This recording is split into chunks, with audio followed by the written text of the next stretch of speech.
Here he is, Yafya, the Beastar himself. God, I've been waiting to make this video for like 3 months now, and yay, I finally get to talk about him. I mean, I even changed my profile picture, by Parabaz, to Yafya. And on Elson Wong's Beastars livestream, I chose to represent myself with Yafya and not Ibuki for once.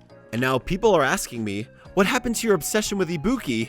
Well, Ibuki is still a special and precious boy, and I still love him a lot, but I also wanted to say that Yafya has something super interesting about his character too that... Wait, why did my camera turn on? No, wait, no, don't turn it there, no, damn it!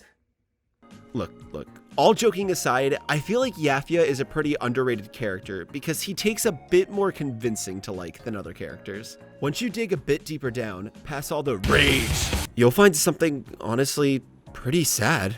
Yafya reminds me a bit of myself, actually, because Louis reminds me of myself. And like, you know, they're mirrors of each other. Alright, anyway, I've been holding this off too long. Here's my spoiler warning. With the Bill video, I said that anime-only people could stay for a bit because Bill shows up in the first season of the anime, but this motherfucker right here is probably not going to show up in the anime until 2022. So, if you haven't read up to chapter 98, actually no, make that chapter 84, yeah, beware of spoilers. And with all that out of the way, Alright,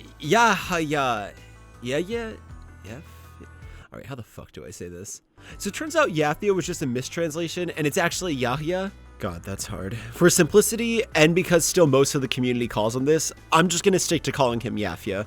So Gosha and Yafya are obviously mirrors of Legosi and Louis. You'd expect Yafya to be a lot more chill than Meteor Festival arc Louis, because he's older and more experienced and all.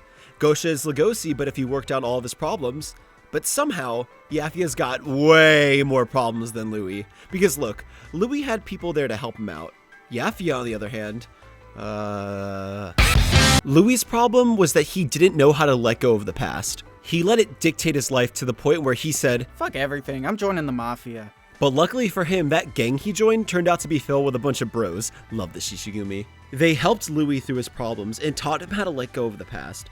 And because of all that, he became a much, much happier person. Yafya never had that. Oh no. Oh no.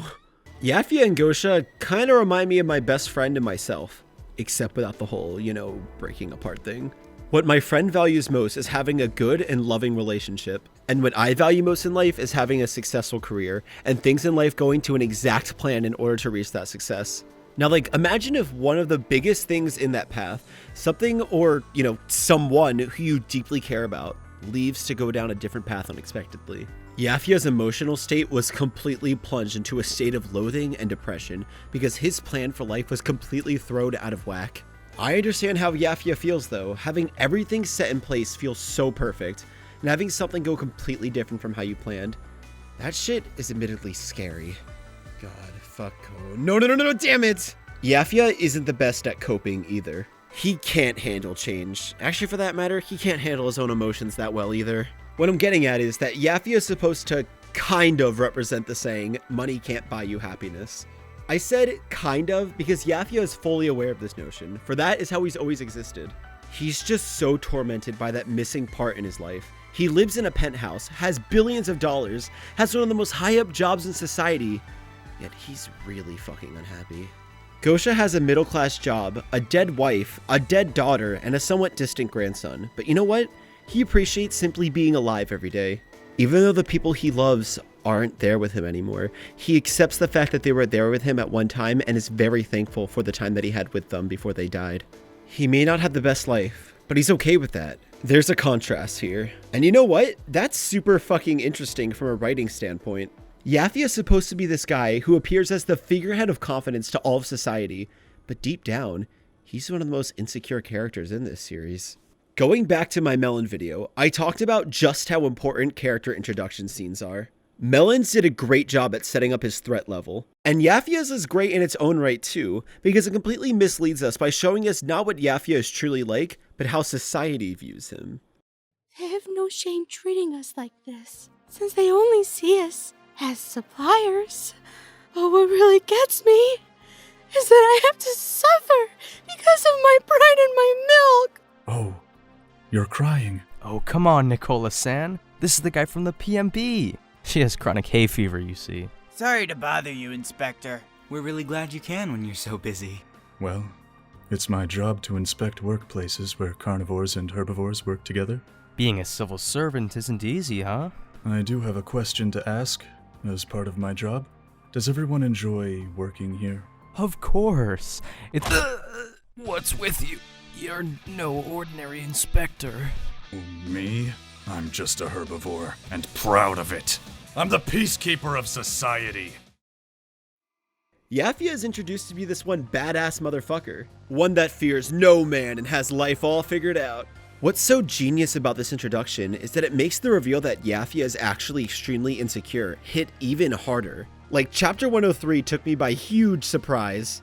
Yafya was so sad and envious about Gosha, and I just had no idea that that's how he truly felt. I mean, he's the Beastar after all. He's supposed to be perfect, right?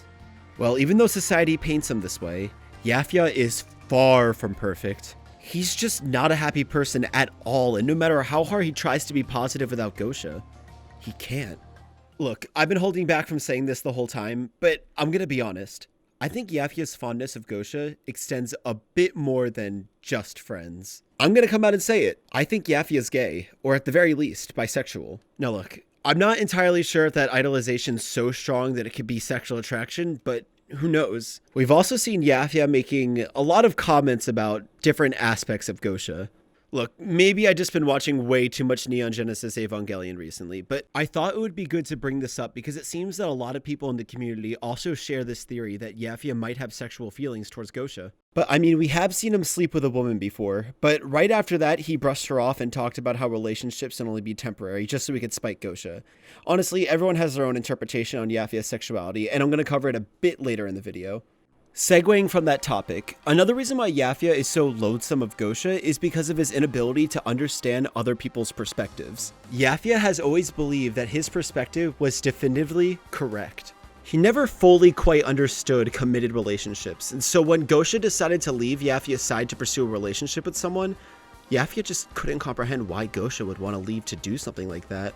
Yafya feels like he has this need to be able to understand other people, but his fatal flaw is that he can only understand people in terms of what he understands about himself. Therefore, in turn, never being able to truly understand the actions of, well, anyone else around him. Yafya thought that he had Gosha completely figured out, and that idea of knowing what comes next really comforted him. And when Gosha went and did something completely out of his line of predictability, that completely broke him. Again, going back to what I said earlier, Yafya had his, well, Gosha's life planned out perfectly. Yafya always looked up to Gosha and idolized him in such a positive way. Gosha was the other half of Yafya's existence. Now, I wonder which one of you will become the future Beastar.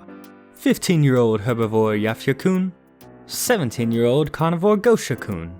You're both young aspirants, and I hope you two will continue protecting the townsfolk, and continue to be rivals for the Beastar title. Friendly rivals, boys. Yes, sir. Hey, Yafya.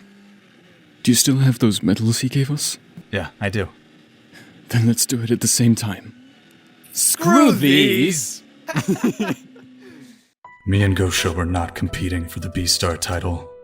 We wanted to be the Beastars. Who does this guy think he is? Calling us rivals? We're partners. We're gonna stay that way, right? Gosha is a Komodo dragon of few words. Like most reptiles, his eyes were always filled with genuine strength. And I liked his eyes. So now you know, Yafya was very dedicated to his path in life with Gosha. Being Beastars is more just like a job to Gosha, but to Yafya, this was a way of life. Being a team with Gosha was everything to him, and I mean, I could see why he loved this life so much. He was only 15 years old in a modern, mostly grounded, besides the animal part, setting, and he was going around fighting crime with his best buddy. He was literally Raido Kuzunoha, except with less Jack Frost and more crippling anxiety. Being a horse, Yafya has 350-degree vision. That's why he wears a blindfold to limit his power and stuff. And Gosha would always fight right behind him, covering that 10-degree blind spot. Yafya felt at his best when Gosha was by his side. But ever since Gosha left Yafya, even though it's only a 10-degree blind spot, he felt that he was completely blind without Gosha. All Yafya wants is his partner back. And because of his own troubles and not knowing how to understand other people, that want turns into resentment. Yafya deep down really wants attachment and wants a long-term relationship with another person. But because Gosha left his side to be committed to someone else, Yafya now resents the idea of one being committed to another person just because that's his coping mechanism. Yafya's outlet of coping is hate, and that hate leads to violence. Yafya does his job as the Beastar for 2 reasons. His first reason was his original reason, to reform society and bring about true coexistence, like these guys. But the second, the more subtle reason, is to spite Gosha and show what he's missing out on, even though Gosha isn't even paying attention anymore. Yafya goes around saying that he doesn't need anyone and that being alone is the best option, but that is all part of his coping mechanism of resentment. He only hates the idea of commitment to another person because he feels like he has to do that to mentally justify to himself that what Gosha did to him was wrong. Yafya felt completely defeated while trying to convince Gosha to come back to his side, and out of rage and maybe even some shame, he didn't talk to Gosha for 36 years. But deep down, he was hoping so badly that Gosha was still watching all of his actions, and hoping that maybe one day Gosha will finally want to come back to him. And over all those decades, he never got over Gosha leaving him. Gosha, on the other hand, kept living on, and he still knew how to be positive even through all the loss that he went through. While Yafya has been stuck in the same moment for 36 years, this gave him plenty of time to build up this fake persona of Gosha inside of his head. He thought that Gosha was probably taking pride in leaving him and only lived to spite Yafya, but that was so far from the case. Gosha knows that what he did hurt Yafya, and he really does feel bad about it. One night when he was drunk, he admitted to Legosi that he knew how important he was to Yafya and that he does feel really bad for leaving him. Speaking of which, Gosha and Yafya do have a reunion, and it's because of Legosi. When Legosi and Louis had the whole leg bite thing and Legosi got a criminal record, Yafya sees Legosi's file as a wolf with reptile blood. Right then and there, he knew that this wolf had some relation to Gosha,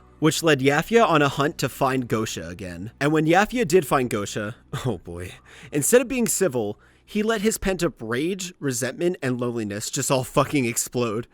So what did you want to see me for? I know you've always hated me for eloping with a female wolf. The mighty Beastar isn't here to talk to me about our old escapades together, right? Well, come on in. What? You're right. Ah! I don't want to hear the word Beastar out of your mouth, Gosha! Ah! We were supposed to be Beastars. You're the one who ruined that dream, and no one else!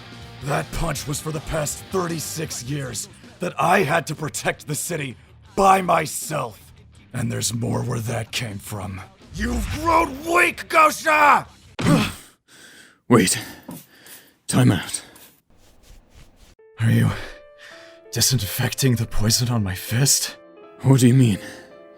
I'm pretty sure that punch touched my poison. Alright.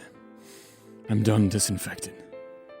Even though Yafya came in, beat him up, and trashed his apartment, Gosha still showed him an act of kindness and calmed him down. Now that Yafya finally got to talk to Gosha again, he instantly went right back to, "Please join me again, I'm begging you," which Gosha replied with, "No, because he cares about the well-being of his grandson." What changed about Yafya's character from this interaction was that now he finally got to take out his anger on Gosha. But also, he now sees that Gosha is a lot more mature than he ever could be, which causes Yafya's resentment to turn more into desperation. Not to say that the resentment was over. Oh god, no, that still took some time to go away. But at least Yafya finally ripped the band-aid off and is able to talk to Gosha on a somewhat normal basis now. But Yafya honestly didn't learn much from this interaction. He still was desperate for Gosha to come back to him, and if he couldn't get Gosha, then it was time to go after the next best thing. His grandson. And he didn't get over his hate for Gosha. He just transferred it over to Legosi. But this is where he begins to change for the better. So let's get into covering Yafya's relationship with Legosi. It starts out pretty chill, but then quickly escalates to... and then kind of ends with... fuck. Look, this teaches Yafya a really valuable lesson. Let's start at the beginning of this. So Yafya in the current story is around 53 to 54 years old. I don't really know when his birthday is.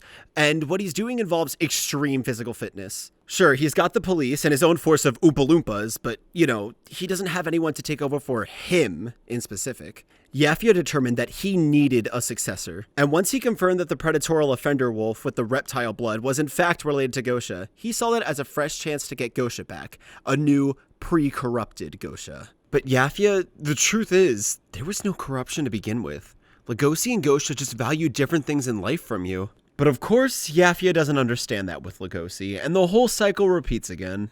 Anyway, so Legosi defeats a whole drug cartel, like normal 18-year-olds do.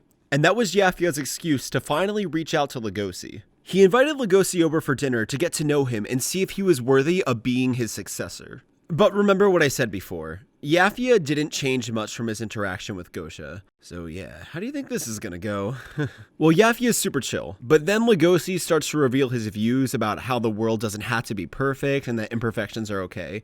Which, yeah, fucks with Yafya's sense of, my plans had to be perfect, and that starts to put him on edge. So what's about to happen next?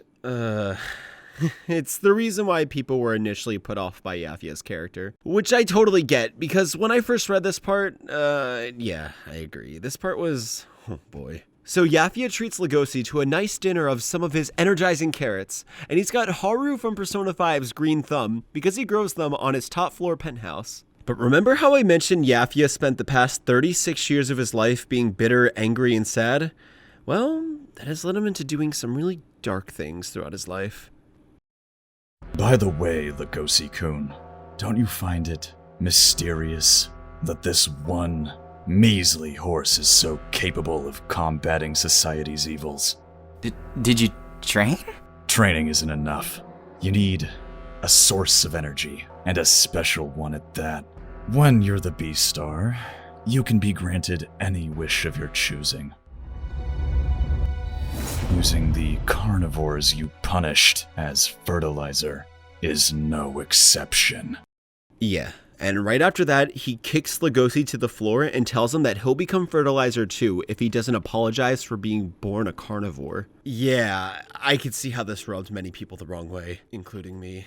But look, after thinking about it a lot, I understand why Yafya did and said this. Hell no, I'm not trying to defend any of his fucked up actions, no, but what I'm trying to say is that I finally understand what Yafya was actually doing, and where these harsh words mentally came from in his mind. But before I explain that, I'll quickly explain Legosi's response to all this. So Legosi didn't listen to Yafya. Instead, he mocked him, ripped out his fangs to show Yafya that he doesn't need them to be strong, and then he hit Yafya with a hard punch, which heavily impressed Yafya. So the question there is, why did that impress Yafya so much? I mean, Legosi was literally doing the opposite of what Yafya was telling him to do if he wanted to live. Well, that's because that's what Yafya really wanted Legosi to do the whole time. So throughout his life, Yafya has almost exclusively been fighting carnivores. And when Gosha was around, seeing with how he was being nice to Gosha's future wife, he really didn't have the stigma that he has against carnivores yet. How I see it is that Gosha was a beacon of hope to Yafya,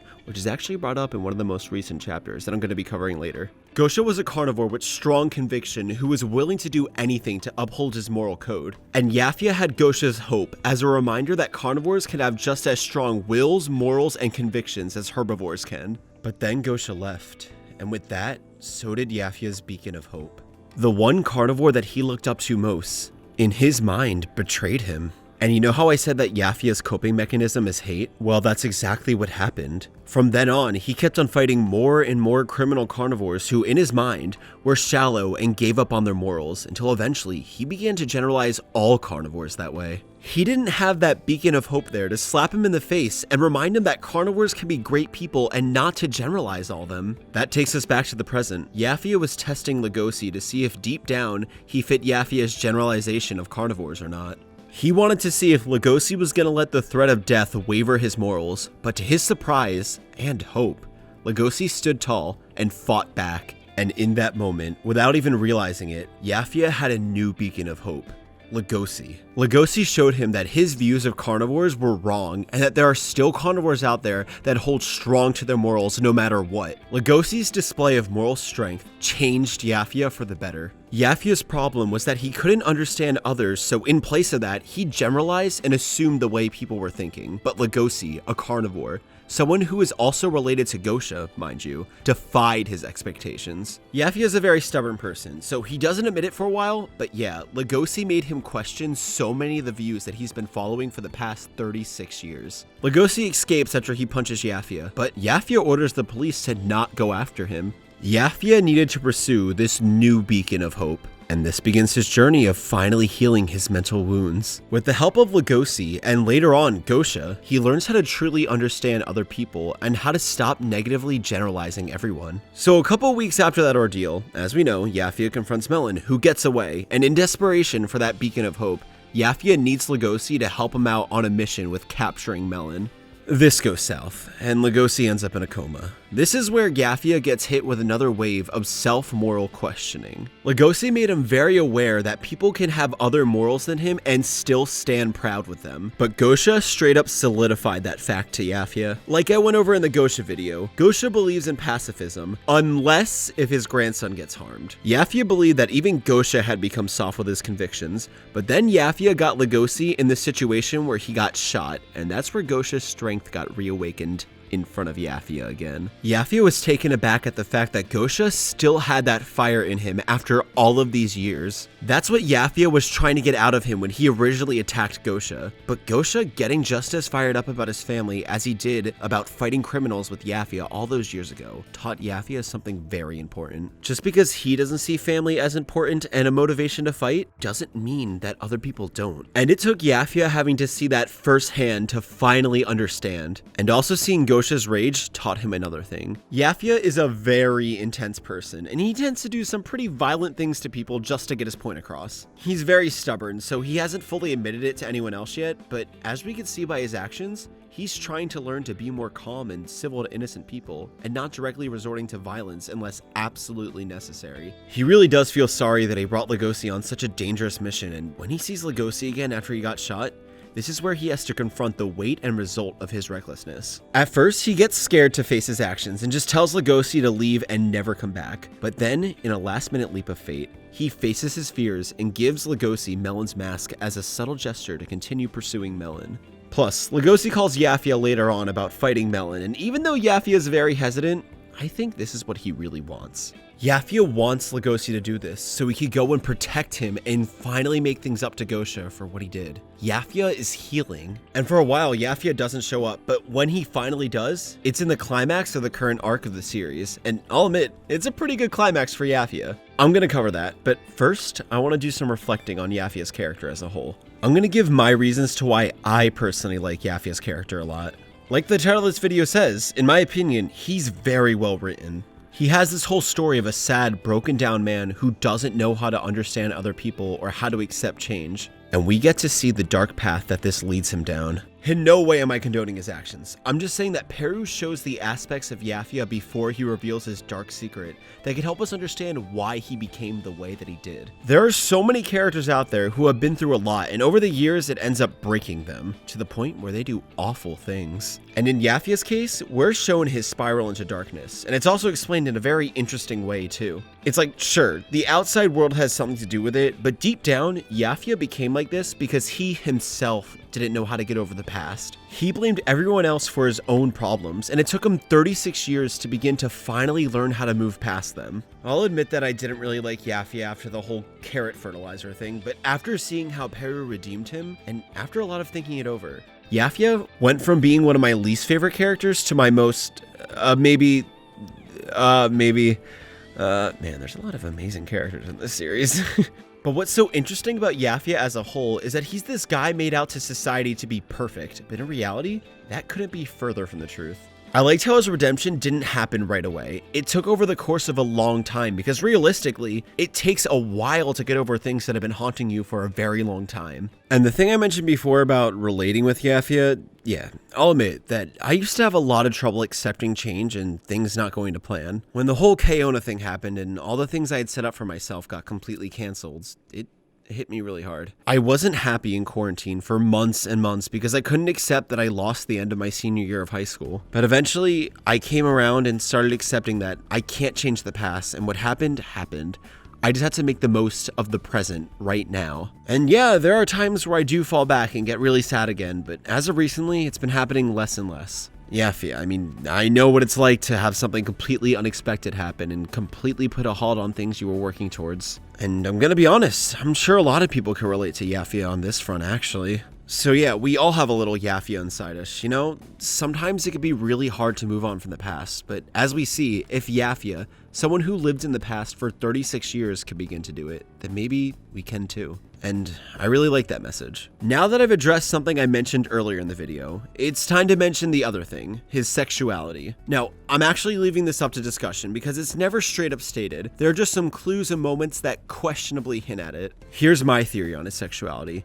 I think that Yafya is gay, or at the very least bisexual. Here's my reasoning. He has to be this figurehead of what society should be. And as we know, homosexuality and interspecial relationships in Beastars are pretty taboo. And after we see Yafya sleep with that woman, he states that heterosexuality and same-species relationships are normal for the society. This woman asks Yafya what makes her so special to him, and he talks about her muscles and the way she runs, and she's like, what? How does that make me special? Yafya just kind of completely dodges the question and says, Same species love is a symbol of peace. Thank you for your time. Take care, alright? Which confuses her even more, and then Yafya just kind of leaves. That statement didn't really sound genuine at all, and it didn't really seem like he even was attracted to her at all. He couldn't really come up with a reason why he found her special, and when she called him out for it, he gave her a super general and forced answer that was also kind of vague. That answer also kind of gave off the impression that he was only doing this for the sake of society and to reassure himself that he still fit into that perfect role that society paints him as. He talks about how he could hook up, but he can't stay too committed because of someone he really cared about in the past. And with Gosha leaving, he treated that almost like, like a breakup. The only person we have ever seen Yafya truly devoted to was Gosha. He admired him a lot and always wanted to know more and more about him, and he would always compliment all the things that he loved about Gosha. This could be platonic, this could be romantic, it's honestly all up to your interpretation. So yeah, I'm curious on what your guys' thoughts on Yafya's sexuality are. Feel free to put in the comments what you think. I really like discussing, and I'm really curious about hearing other people's interpretations of his character. So on to the final part of the video, the climax of all the Beastars, unless Perry's editor forced her to make more chapters, I don't know. This sees the city that Yafya worked so hard to keep in order to break out in a bunch of riots. This also sees Yafya and Gosha fighting by each other's sides once again. Yafya starts to panic and become really sad because he feels like all the work he did for society was being completely undone. He was generalizing again, but that's when Gosha rose up and became a beacon of hope for Yafya once again. Gosha explained that Yafya's work wasn't all for nothing, that Yafya promoting peace was subconsciously instilled within the city, and that there is still hope that none of the carnivores will resort to predation. Yafya was a little hesitant, but he went along with it. And that's when suddenly the power went out. Everyone was frozen, and at any second, a carnivore could come and attack a herbivore. That's when Yafya, inspired by Gosha's hope, decides to rise up and reclaim what he had forgotten during this riot, what it means to be the Beastar. Gosha, you can see me, right? I'm going to bet on your hope. Alright, nobody move. The Beastar is coming through. As you carnivores can clearly see, I'm out in the dark, unprotected. Huh? You can all move now, but only if you're willing to eat the Black Devil Yafya. Yafya had to believe in the Gosha, who believed in society. He had to trust that no one was going to move and eat a herbivore. And how did that turn out? How did the society that Yafya worked so hard to keep in order respond to this? The lights are back. No one moved. Is everyone okay? Goodness, the lights are back on. Everyone pulled through. Yafya, we did it! They did it. They pulled through. The old Yafya would have never expected this, but now the new, more accepting Yafya is experiencing this moment of unity between carnivores and herbivores. This was a very powerful moment. How did Yafya respond to all this? Well, we don't know yet. We're probably going to get the chapter explaining this that comes out maybe today or tomorrow, depending on when I'm uploading this video. Well, to conclude, Yafya's story is one of self-conflict and self-growth. We've seen Yafya at his lowest lows, and now we're finally seeing him again at a high point. I don't know how Yafya's story is going to end. I know Legosi and Louis are going to become the Beastars. Maybe Yafya will step down after this climax and give the pair the role of being the protectors of society. I hope Yafya doesn't die. Well, I'm really excited to see how this climax will end as a whole, and I guess only time will tell. In the meantime, Yafya is one damn well-written character. I just wanted to say thank you to all the voice actors who voiced in this video. They did a really good job, and we seriously had an amazing time putting together the dub scenes for this video. You know, I just need to give a special shout out. Oh my god, Nick, you fucking knocked it out of the park with Yafya. Your voice acting was so amazing, and I seriously appreciated working with you. And Joseph, thank you for being an amazing co-director. We brought out the best in Nick, and we had such a great time dubbing these scenes. I couldn't have done this without you. That reminds me, Nick edited together a meme compilation of our recording session and all the fun times we had in it. Screw these. Screw these. There you go, now you're getting up there. There you go. Screw these. Screw you. It's really funny, and the link to it is in the description, and also a link to it is in my Discord server. You should join. We have a lot of fun conversations, and if you want to talk about Beastars or whatever, I'd be so down. Also, as I promised with my patrons on Patreon, here are my special thanks to you guys in the credits. You guys keep this channel going, and I want to thank you guys for that so much. So check out my Patreon and my Twitter at Miracle Kamui. Anyway, what's next? Well, the Beast Complex video is getting there. Not only am I editing together a video analyzing the different chapters, but I'm also making another separate video completely dubbing the entirety of the manga, all 7 chapters. It's taking some time, but it will be out within a month or 2, so be ready for that. In the meantime, I'm probably going to make a video on, either Juno, Gohin, or Oguma. I'm still figuring it out. So in the meantime, stay tuned, and I'll see you guys at the next video.